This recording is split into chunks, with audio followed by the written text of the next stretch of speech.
Tinatayang nabuhay ang mga dinosaur sa daigdig sa loob ng 165 million years. Ito ay sa Mesozoic era o mas kilala bilang Age of Dinosaurs at pinagharian nila ang kalupaan mula Triassic, Jurassic at hanggang na-extinct sila noong Cretaceous period, 66 million years na ang nakakaraan. Pero bago po tayo magsimula, baka naman pwedeng i-like and subscribe nyo ito ang ating channel. Nag-upload po ako ng 2 hanggang 3 video kada linggo. Sa panahon natin ngayon, ang pinaniniwalaang umubo sa mga dinosaur at ang 75% ng mga nabubuhay sa mundo ay ang pagbagsak ng isang malaking asteroid na merong diameter na 10 to 15 kilometers. Ang tanong ngayon, may katotohanan nga ba ito?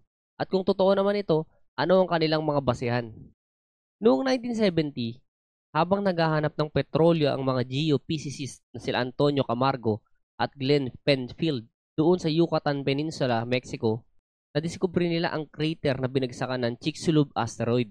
Habang naghuhukay sila, natagpuan nila mga tektites, shock quartz, iridium, ashes, gravity anomaly, at iba pang mga elemento na magkakaroon lamang kung merong malakas na impact ang tumama sa mundo.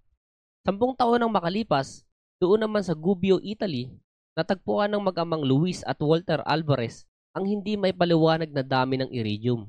Ito pong iridium ay isang elemento na bihirang-bihirang makita dito sa Earth. Pero yung nakita nila sa Gubbio, Italy ay 20 times na mas marami. Ibig sabihin, ito ay hindi nanggaling sa Earth. At malaki ang posibilidad na galing ito sa asteroid dahil maraming iridium po ang nakapaloob sa asteroid. Dito na po nila nabuo yung Alvarez hypothesis. Ito pong hypothesis na to ay patungkol sa isang malaking asteroid na bumagsak sa lupa at dahilan kung bakit naubos ang 75% ng buhay sa mundo. Kasama na po sa mga naubos ay ang mga dinosaurs. Ang pag-aaral nito ng mga Alvarez ay sinuportahan pa ng ibang mga siyentipiko. Iniugnay po nila yung crater na nakita doon sa Yucatan Peninsula. Base sa mga shock quartz na natagpuan sa Yucatan Peninsula, ang estimated energy na nagmula sa asteroid ay 100 teratons of TNT. Kung ikukumpara natin ito sa atomic bomb na ibinagsak sa Hiroshima, Japan, bilyong beses itong mas malakas. Lahat ng mga nakapaligid sa impact ay nalusaw sa isang iglap. Maraming mga nagbabagang bato at may init na abo ang humalo sa hangin. At ilang oras na tumaas ang temperatura ng mundo. Sa pagtaas ng temperatura, naging dahilan ito para magsimula ng mga wildfire sa buong mundo. So dito pa lang masasabi na natin na marami talaga ang hindi makakaligtas. Pero pwedeng makaligtas yung mga malilit na hayop. Makakapagtago kasi sila sa ilalim ng lupa at sa mga kuweba. Tapos yung mga water animal naman, hindi rin sila apektado ng mga wildfire. Kaso nga lang, yung mga nabanggit natin ay initial impact pa lang. Wala pa po yung mga epekto ng shockwaves. At isa na rito yung tsunami. Itong tsunami, alam kong sasabihin nyo po na sa initial impact pa lang ay meron agad nito. Tama, meron na po talagang mapuproduce na tsunami doon pa lang sa initial impact. At ang estimated na taas po daw nito ay 2 kilometers ayon sa mga eksperto. Pero meron din naman pong tsunami na gawa naman ng mga earthquakes. At ang earthquake na ito ay sinasabing merong magnitude na 10 to 11. At hindi lang siya basta earthquake. Ito po ay series of earthquake. Tuloy-tuloy ang paglindol na sinasabing tumagal ng ilang linggo hanggang ilang buwan. Kasabay ng tuloy-tuloy na paglindol, na-trigger ito yung pagsabog ng mga bulkan at acid rains gawa ng paghalo ng sulfur trioxide sa ating atmosphere. Sa tingin nyo, posible na bang maubos ang 75% ng mga nabubuhay sa mundo dahil sa mga nangyari? Well, hindi pa siguro. Kasi yung mga nasa other side ng Earth ay malaki ang posibilidad na makaligtas.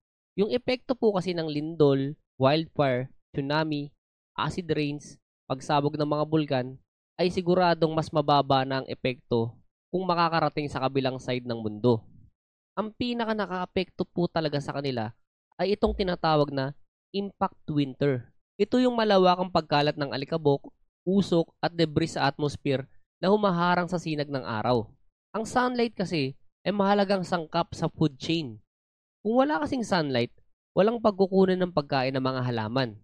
Ganun din, walang makakain ng mga herbivores o yung mga hayop na kumakain ng halaman. Kung walang mga herbivores, wala namang makakain ng mga carnivores. Kaya, isa lang ang mawala doon sa food chain, apektado na ang buong ecosystem. Bukod sa kakulangan sa pagkain, problema din nila yung pagbaba ng klima.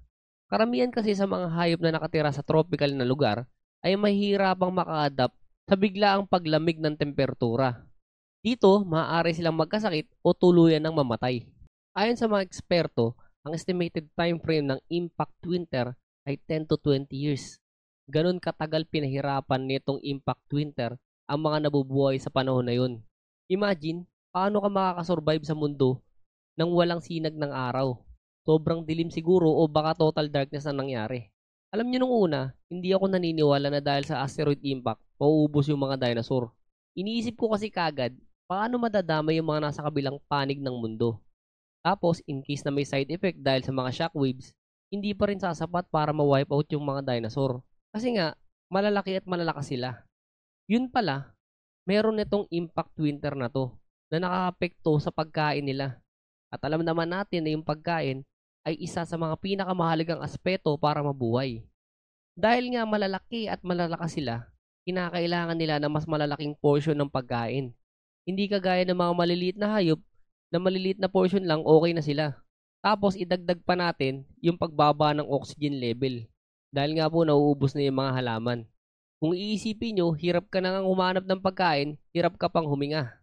Kaya ang pinaka talaga maapektuhan nito ay yung mga mas malalaking hayop. So dito ko na po tatapusin yung video. Kayo na po ang bahala kung sa tingin nyo ay asteroid talaga ang dahilan ng pagkaubos ng mga dinosaur o meron pang ibang dahilan. Muli, maraming salamat at sana isamahan nyo pa ako sa mga susunod pang video.